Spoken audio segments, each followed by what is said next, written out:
কি বলবো ভাই, আমার মুক্তির জন্য তুমি গয়াতে শ্রাদ্ধ পর্যন্ত করেছো, বিষ্ণু পাদ মূলে পিণ্ডদান করেছো। ভারতবর্ষের হেন কোনো তীর্থ নাই যে তীর্থে গিয়ে তুমি আমার মুক্তির জন্য পিণ্ডদান আদি শ্রদ্ধাদি করনি। বড় বড় পণ্ডিতকে দিয়ে, অথচ আমার মুক্তি হয়নি। আমার মুক্তি হলো কেবলমাত্র 7 দিন তোমার মুখ থেকে শোনা ভাগবত পাঠে। তাহলে যার নুন খেয়েছি তারই তো গুণ গাইব। আমি নুন খেলাম শ্রীমদ্ ভাগবত মহাপুরাণের, আমার মুখ থেকে অন্য কারো গুণ কি করে বেরোবে? তাই আমি বলতে বাধ্য হচ্ছি, ধন্যা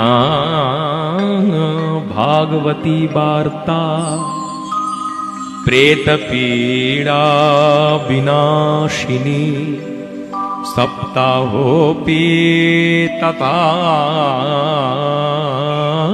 ধন্যা কৃষ্ণ লোক ফলপ্রদ।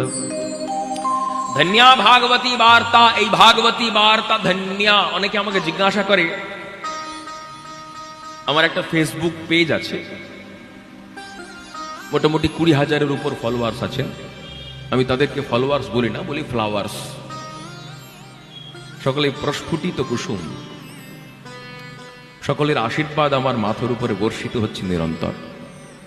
সকলকে মর্যাদা করি, শ্রদ্ধা করি।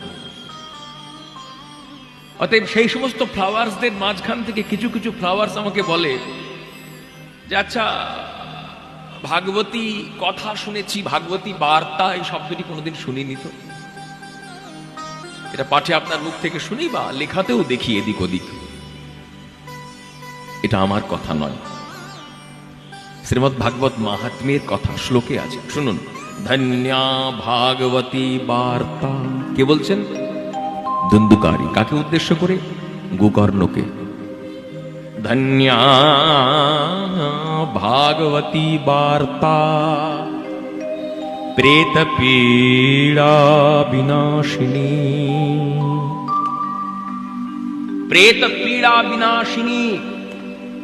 শ্রীমদ্ ভাগবত সম্বন্ধে এই বিশেষণটি ধুন্ধুকারী তখনই বসিয়েছে যখন নিজের জীবনে শ্রীমদ্ ভাগবত মহাপুরাণের প্রেত পীড়া বিনাশ করবার সামর্থ্য প্রত্যক্ষভাবে তো উপলব্ধি করেছে। ঠিক তারপরে প্রমাণিত সত্য এই উপলব্ধিটি, কারো কাছ থেকে শুনে বলা নয় কথাটি, বইয়ে পড়ে তারপরে বলা নয় কথাটি, এদিক ওদিক শুনে তারপরে সকলের মনোরঞ্জন করবার নিমিত্ত বলা নয় কথাটি।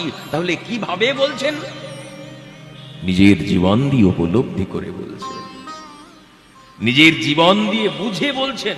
কি বলছেন? ধন্যা ভাগবতী বার্তা প্রেত পীড়া বিনাশিনী। কে প্রেত ছিল? ধুন্ধুকারী নিজেই প্রেত ছিল।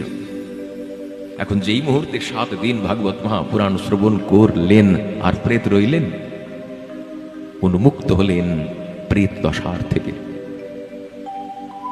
বেরিয়ে গেলেন প্রেত দশার থেকে এবং বেরিয়ে গিয়ে দিব্য দেহ লাভ করলেন। আহা, বড় বড় যোগীগণ যোগ সাধনার ফলে যে দেহ প্রাপ্ত হন, সেই দেহ কেবলমাত্র 7 দিন গোকর্ণ মুখ বিগলিত ভাগবতী বার্তা শ্রবণেই পেয়ে গেলেন ধুন্ধুকারী। নিজের জীবন দিয়ে প্রমাণিত হলো না বিষয়টা। অতএব শ্রীমদ্ ভাগবত মহাপুরাণের যে মাহাত্ম্য, এইটা কোনো দিক থেকে শুনে বলা মাহাত্ম্য নয়, নিজের জীবন দিয়ে উপলব্ধি করা মাহাত্ম্য। এর গুরুত্ব সমধিক। একটাও সকপোল কল্পিত কথা নয়, সব প্রমাণিত সত্য কথা। আর যেহেতু বিশ্বাসযোগ্য, তাতেই ভরসা করো, বিশ্বাস করো। ভাগবত নিজের জীবন দিয়ে অনুভব করেছেন মহাত্মাগণ, নিজের জীবন দিয়ে অনুভব করেছেন সাধকগণ, নিজের জীবন দিয়ে উপলব্ধি করেছেন সিদ্ধাত্মাগণ, তবে গিয়ে শ্রীমদ্ভাগবত সম্বন্ধে কোনো মন্তব্য করেছেন। তারা যা যা মন্তব্য করেছেন সেইটিকেই বলা হয় শ্রীমদ্ভাগবত মাহাত্ম্য, শ্রীমদ্ভাগবত মহিমা।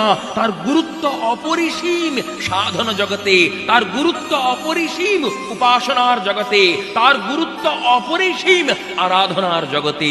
ওই গুরুত্বপূর্ণ গুরুত্বে গুরুত্ব দিয়ে গুরুত্ব সহকারে গুরুত্বপূর্ণ ভাবে যদি শ্রবণ করতে পারি, তাহলে আমার জীবনের লঘুত্ব অপসারিত হবে, আমিও গুরুত্বের সিংহাসনে সুপ্রতিষ্ঠিত হব এবং গুরুর গুরু যে কৃষ্ণ বন্দে জগৎগুরুম, তার পাদারবিন্দের সেবা সৌভাগ্য প্রাপ্তিতে আমার জীবনের গুরুত্ব ঋদ্ধতাতে সমৃদ্ধিতে পর্যবসিত হবে।